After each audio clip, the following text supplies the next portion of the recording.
For Hot, For Not, this is the series in which I look at the 4 hottest wrestlers coming off the last PLE SummerSlam, and the 4 not hottest wrestlers, cold if you will, also coming from SummerSlam. We're going to start off with Ice Cold. So ice cold, they're about to be fired.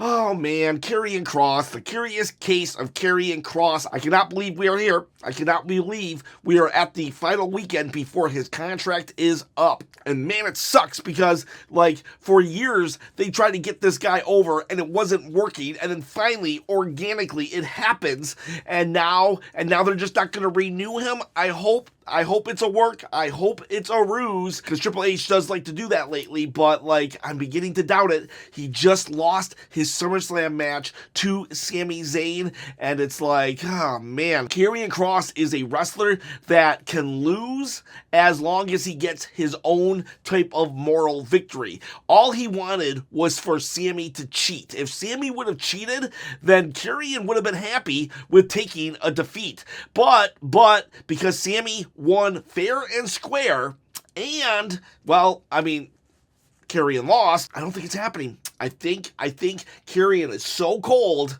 well, he's like, he's dead on arrival. I think Karrion Kross is so cold, he's about to be fired. Let go. And that sucks. That sucks. Let's go to hot, though. Well, let's go to hot, something more cheerful, and that's going to be Dominic Mysterio, Dirty Dom. He holds the Intercontinental Champion. He doesn't hold the old World Championship, but you can hold the World Championship. We'll talk about Dom in a second. Let's talk about you right now. You want to win this title? All you got to do is comment below, subscribe to the channel, hit that bell, ding, ding, ding, notification. That would be hot. You would be hot with this on your shoulder. I'm for real. I'm giving it away. So I'm trying to quit that day job. Help me out and subscribe to the channel. All right. So Dominic Mysterio. I was debating on Dominic or Bronson Reed, but it seems like Dominic has more personality. Bronson Reed, though, with his Shula Fala, has carved out himself a nice little character there that just needs to speak more and then could be on this list. But Dominic Mysterio had a match at SummerSlam with no help from the Judgment Day, all right? No help whatsoever. He outsmarted AJ Styles, one of the best, paying tribute, homage, if you will, to Eddie Guerrero. Dominic Mysterio, a 20-year veteran, his 20th year at SummerSlam, and it's pretty darn good for a guy who, at one point, I remember when he got on that roster with his dad, Rey Mysterio, his dad, and it was like, I was like, dude, this is such a Nepo hire. And yes, it was a Nepo hire, but Dom put in the work, and now he's his own standalone guy, his own standalone character, his own standalone everything, and I love it. I love it. And even in Judgment Day, he's kind of like been acting like the leader lately, and you know, Finn is trying to be the leader, but Dom is actually the guy that's kind of like getting things done. Plus, the ladies, they love him. The ladies, they love him, and he's got his own Wingstop commercials. Dom's on the rise. Dom is hot. Hot, hot, hot. Not hot? Rusev. Oh, Rusev. I don't know what the deal is with Rusev. Rusev and Sheamus, I mean, you could maybe even have an argument to put Sheamus in this with him, but it's like, those two keep, like, fighting, and it's just not clicking. Something is not clicking. They got some hard-hitting action going, but it's so old school that it doesn't resonate with a lot of people nowadays, and I'm an old school guy. I can be an old school guy, and even myself, I'm like, I am not entertained as much as I know I should be with how hard you guys are hitting. Something is not clicking. We need to figure out what that is, because I'm a big Rusev fan. I loved Rusev when he had a tank. I love Rusev Day. I loved the Redeemer. I did not love the Bobby Lashley angle, but we're not going to talk about that. And so it's like, when Rusev came back, I was very excited.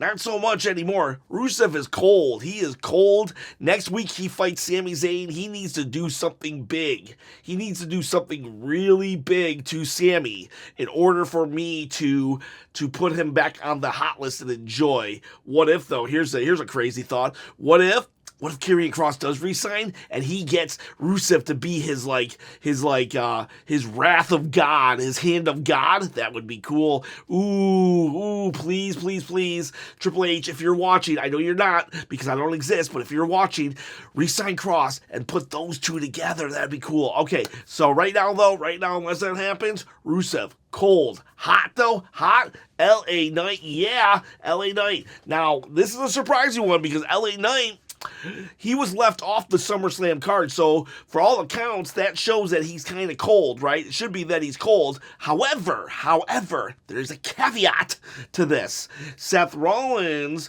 was who he was feuding with, right? And then Seth faked an injury. So Seth fakes this injury, right? And LA Knight has nothing to do. Well, all we know now that Seth, well, and I'll talk about Seth. He's, spoiler alert, he's red hot. But Seth, he tricks everybody, wins the title, and, well, he's now champion on Raw. He's bragging, right? But LA Knight's like, wait a second, dude. We were just beefing with each other. I beat you even. I want in. So now LA Knight, he's like, not just in a main event feud, but he's in a main event feud with a top title. And not just that, but on Monday Night Raw, who attacked Seth Rollins? CM Punk. Who attacked Seth Rollins? Roman Reigns. So now LA Knight is in like the conversation when we're talking Roman, CM Punk, LA Knight. All three were there. Yeah, they got beat down, but all three were there. LA Knight wants to be included in those sentences, in those paragraphs, in those articles. Yeah, I got beat up, but I got beat up with Roman Reigns. That's pretty cool. So LA Knight, he's hot. All right, so let's do the part-timers now. When I do the hot not list, I tend to put the part-timers in their own separate category because they're typically always hot because when they come in, they've got an instant storyline, but not always. But this time around, I got a lot of part-timers, so let's get going. We're going to start off with John Cena, the GOAT, the Unseen 17. This dude, he's the hottest of the hots right now. So hot. He's molten lava hot. The face turn has finally happened. Now, I will say that the way they went from heel to face was pretty lackluster and was just a glaring omission of, yeah, we screwed up. We should have never turned him heel to begin with because this storyline sucks. They literally, in like 3 sentences on a SmackDown before SummerSlam, he went from heel to face. It was insane. I've never seen anything like it, but John Cena pulled it off. So they literally on one of the biggest heel turns of all time, they just reverse course in a matter of 30 seconds. There was no one thing that necessarily happened. He's just like, you know what, Cody, you're right. He literally was like, Cody has been trying to talk him into being a hero, and John Cena was like, you know what, you're right. I thought about it. I'll be a hero again. That was the face turn. So let's forget about that and just remember how we felt when face John Cena, Super Cena fought at SummerSlam. It was so cool. It was so awesome. I had all the feels, even though for the majority of John Cena's career, I was the Cena sucks part of the chant, but I don't know. Nostalgia. It's a drug, all right. It's a drug, and give me more because I'm like, we only got like 12 appearances left of John Cena. I'm just glad he's finally a face and we can cheer it. I'm not saying there wasn't nothing of value in his heel turn after WrestleMania 41, that stupid match. He did give us stuff to latch onto, stuff to enjoy, but his face run is what most people, not everybody, I see the comments. I know not everybody's happy, but I think the majority of people are happy with John Cena's face turn, the abrupt, like, let's just throw away that storyline and get going with the happy part of the farewell tour. I think most people are digging this, and I know I am. And so John Cena, red freaking hot. Let's do Roman Reigns next. Roman Reigns, I'm going to say Roman is hot, but like if I were to do this in like a week or two, I'd probably say cold, because he's about to leave for Hollywood again, which no shade, no nothing. It's just this is a list based on wrestlers, and if you're away in Hollywood, you're gonna be cold. However, as of right now, he just wrestled on SummerSlam and he won, and he's in a big time angle with Seth Rollins. So I gotta put him on the hot side of things. However, I know the pattern is this. He returns a couple weeks before a PLE. He wrestles his PLE, and then if he's still in town and he didn't get beat up at said PLE, he shows up on Raw, and that's where he gets beat up. And then we don't see him again for a couple weeks, until like the next PLE. I wouldn't be surprised if we have to wait like 4 weeks before Survivor Series or Crown Jewel. Actually, Crown Jewel's in Australia. He's not going to that. He only goes to the Saudi Crown Jewels. He must really like that desert. But yeah, so anyways, Roman Reigns, he will be hot right now, but ask me again in a week, he'll probably be cold. If he doesn't show up, if he misses the next 3 to 4 Raws, cold. It's just how it is. I love Roman Reigns. He is my tribal chief. Please don't hate me because I didn't say something overly positive about him. It's just, if you're not here, you're cold. But as of right now, he is here. So, hot. Logan Paul. I'm going to say Logan is actually hot right now. Last couple times he's been on the list, kind of cold. But, like, this one, I think Logan has found his character. I think Logan Paul has found his character. So far, Logan Paul has just been like a more obnoxious version of himself, but now he has a character. His character is that he gatekeeps celebrities, and he tries to keep the locker room pure of just full-time wrestlers, which is hilarious because all he's doing is taking every critique that has ever been thrown at him, he just then throws it at whatever celebrity wants to come in. And he did it to Jelly Roll, and not just that, he gets his viral moment jumping on Jelly Roll, and he pins Jelly Roll. Now, and he has the character, he's teaming up with Drew McIntyre of all people, which, yes, that relationship doesn't make sense, but it was kind of a good one regardless. So yeah, Logan Paul is very hot right now. And then our final, we had another part-timer, that's Brock Lesnar. And like, holy cow, not on the bingo card, no siree. Brock came out of nowhere and like F5'd John Cena like it was 2012. Yeah, he's hot. I know there's a lawsuit with his name, like, where he's mentioned on it 44 times, so, like, wonder how that's all gonna play out, but, like, WWE's legal team cleared him a couple weeks ago, so here he is, and no doubt, whether you want him or not, all, like, moral questions aside, when it comes to WWE itself, the guy closed out SummerSlam by murdering John Cena on his farewell tour. So, like, I gotta say hot for him. So, yeah, those are your four part-timers right now that I can go. Let's go back to the actual list. We got 2 more to go. We'll go hot, and that's gonna be Naomi. Naomi, like, she's on a roll. She keeps staying on this list, which is a credit to her that she keeps ramping it up. Not all at once. Her character is just like kind of slowly getting better and better and better, which is great and amazing. From the ways that she is getting people's names wrong to the win-loss record that she's accumulating. Now she has Rhea Ripley and Io Sky on her I beat you list. She beat them when Bianca couldn't at WrestleMania 41. She's laughing. She's awesome. She's amazing. She's doing interviews. Her outfits, her social media presence, everything Naomi is doing right now, she needs to keep doing it. right? And she could just keep doing it, but no, every week she adds just something little. Whether it's a saying like they're passive aggressive, well, I'm aggressive, calling her Stephanie Velcro, just it's hilarious. And Naomi, she's hot.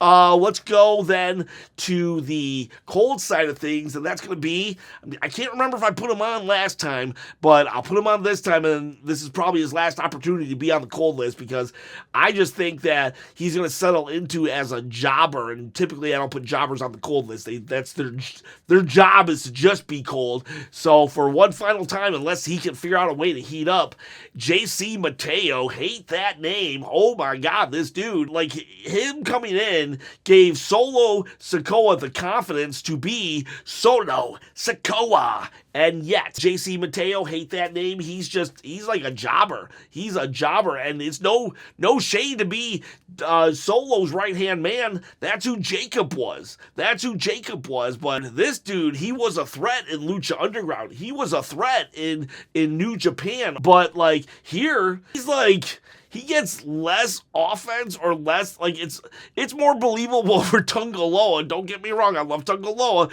but let's be real for a second. Tungaloa, his whole persona is based on botches and screwing up, and yet Tungaloa, he is more of a threat than JC Matteo. I don't know if it's because he has such a bad name or what, but like Tungaloa could mop the floor with this guy. And botching all the way. It's like, dude, what is, like, we got to do something with this guy. All right, we got to do something with this guy because it's not working. I'm not laughing. Okay, maybe I am. I mean, I am laughing, but I'm not trying to laugh at the individual. I'm just laughing at how hard Triple H, like, fumbled this guy. This guy's like, I don't know, but they got to do something, though. They got to do something. Give JC Matteo a new name, because that name sucks, but also something. Give him some kind of gimmick. Like, I don't know. Something. Whatever it is, what he does is not working, other than he's just there to get beat up with Tungaloa. But we all know Tungaloa is holding back. But JC Matteo, hate that name, is like, he's just there. He's just there. And that's the best I got for that dude. Let's go now to, you know what? I like to end on hot. So we'll do two colds in a row. And the next cold will be, Damian Priest. Yeah, this one sucks. This one sucks for Damian Priest. I'm not a huge Damian Priest fan when he's a babyface. I like him as a heel, but like, I can still see value in babyface Damian Priest, and yeah, he was left off the SummerSlam card. He had a match with Drew McIntyre after Drew McIntyre's hottest year, right? His hottest year ever. He has a match with Drew McIntyre at WrestleMania. He beats him at Saturday Night's Main Event. He was in Elimination Chamber, the Elimination Chamber that John Cena turned heel on, that I guess we got to just completely forget about now. But here he is now, not on the SummerSlam card, fighting Aleister Black, who just kind of came back and they're trying to establish, and he loses by DQ. That's his SummerSlam program. Why did we give him Drew McIntyre? Can someone remind me? Because I feel like where Damian Priest is right now, Drew McIntyre should have had a better WrestleMania opponent, because it's like this. Come on. This is what we're doing with Damian Priest. Are we for real? Like, this is what we're doing with the guy? Like, do something else. Whatever you're doing with Damian Priest, do something else. Ice freaking cold. Now our last hot guy, Seth Rollins, Seth Freakin Rollins. You know, like, this dude, he's on crutches. He tricks everybody, the dirt sheets, the celebrities. When he was injured, he actually hosted some like radio show or podcast, and I was listening to the guy talk about. He's like, yeah, Seth Rollins, he came in, he was on crutches, he he 24/7, the injury, no matter where he was. So everyone believed it. I was like 55 or 60, like, believing it, 40% not, but like it started to get me even. And when it was all said and done, it was a surprise. It surprised everybody, most people, and it's like, that's that. I give you props, man. I give you props in this day and age where it's cool to reveal every single secret. I mean, heck, your boss is literally funding documentaries to reveal secrets, and yet you are on a crutch for 3 weeks just to cash in your money in the bank. So I definitely respect that. And now your group has a name. You're the Vision. You've got your Oracle. You've got your championship. You just beat up Roman, LA Knight, and CM Punk. Like, you're on top of the world, man. You got your championship back too. You were the one that made that championship something, and I can see it being something once more. Seth Freakin Rollins is freaking hot, red hot, and so are all of you boys and girls. I appreciate every single one of you, except for, oh no, I appreciate them too. Okay, I appreciate it, y'all pass. Thank you so much. I love you guys. I love you gals. So yeah, let's just end this because I'm about to get cold if I keep dragging this on. So yeah, bye, see ya.